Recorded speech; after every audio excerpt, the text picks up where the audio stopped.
عربية قلبي وروحي أحرفي ولساني عربية حسبي. مرحبا بكم مرة أخرى مشاهدي الأعزاء.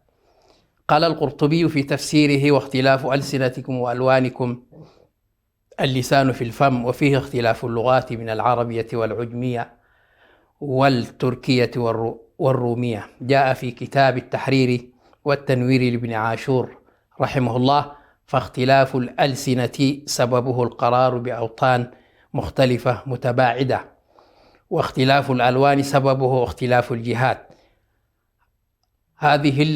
هذا الاختلاف في اللون وفي اللغة من آيات الله كما ذكرنا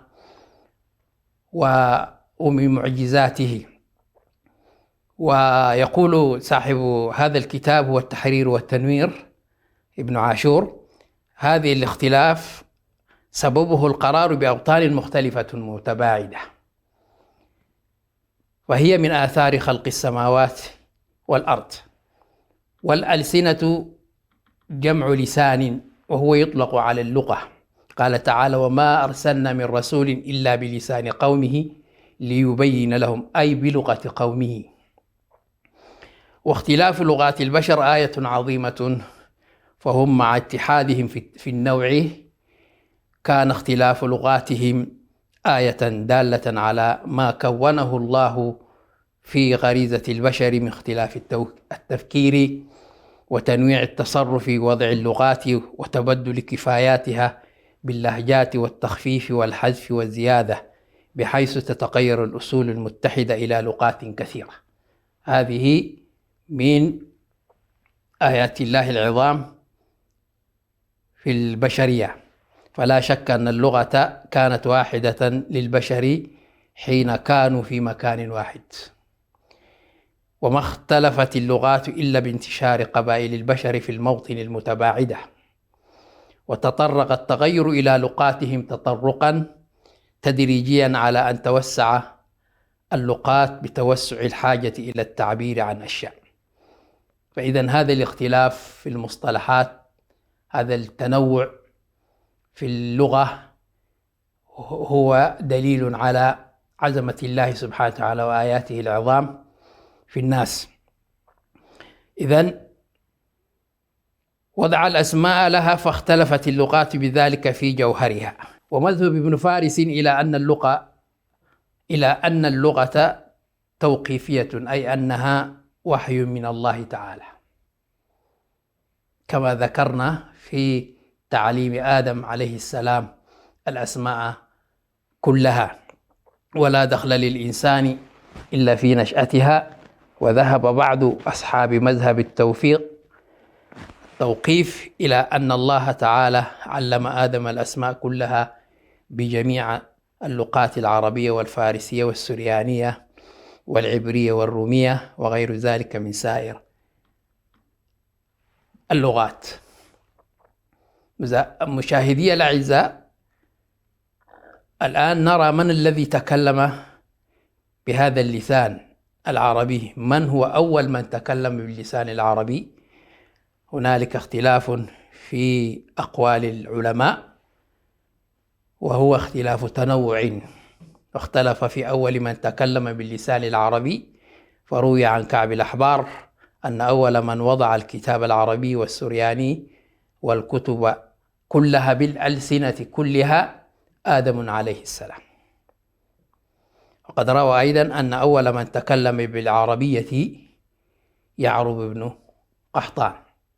هذا اختلاف حصل في من تكلم باللغة العربية، ويقال كان آدم عليه السلام يتكلم باللغة العربية في الجنة. وأول من تكلم باللغة العربية من أولاد إبراهيم عليه السلام هو إسماعيل عليه السلام، حينما تزوج من قبيلة عربية في مكة، قبيلة جرهم العربية، فتعلم اللغة العربية، لأن سيدنا إبراهيم عليه السلام كان من جنوب العراق وكان يتكلم السريانية.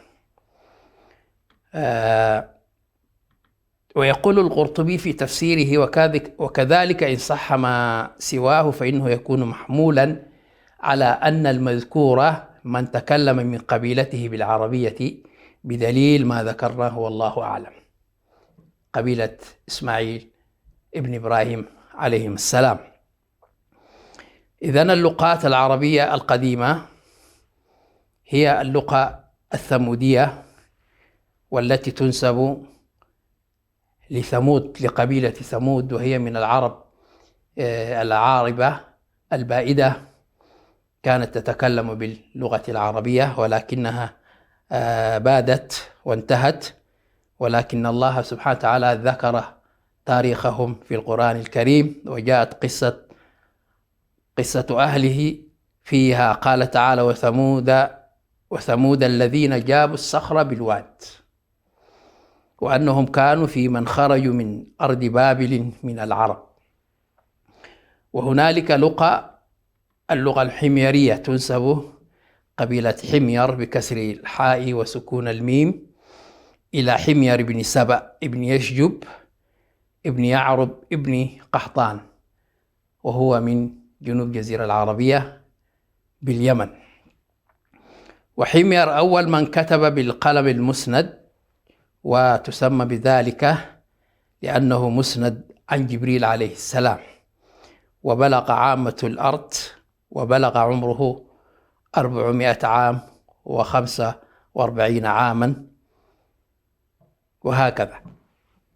أما اللغة الثالثة فهي اللغة اللحيانية، تنسب إلى اللغة اللحيانية إلى دولة لحيان التي تذكرها النقوش باعتبارها كيانا سياسيا يحكم منطقة في شمال غرب الجزيرة العربية.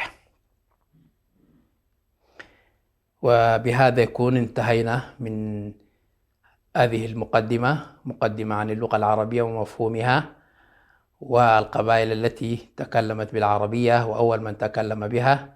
إلى أن نلقاكم في برنامج آخر، والسلام عليكم ورحمة الله وبركاته. عربية حسبي بأنك منطقي وبياني، عربية قلبي وروحي أحرفي ولساني، عربي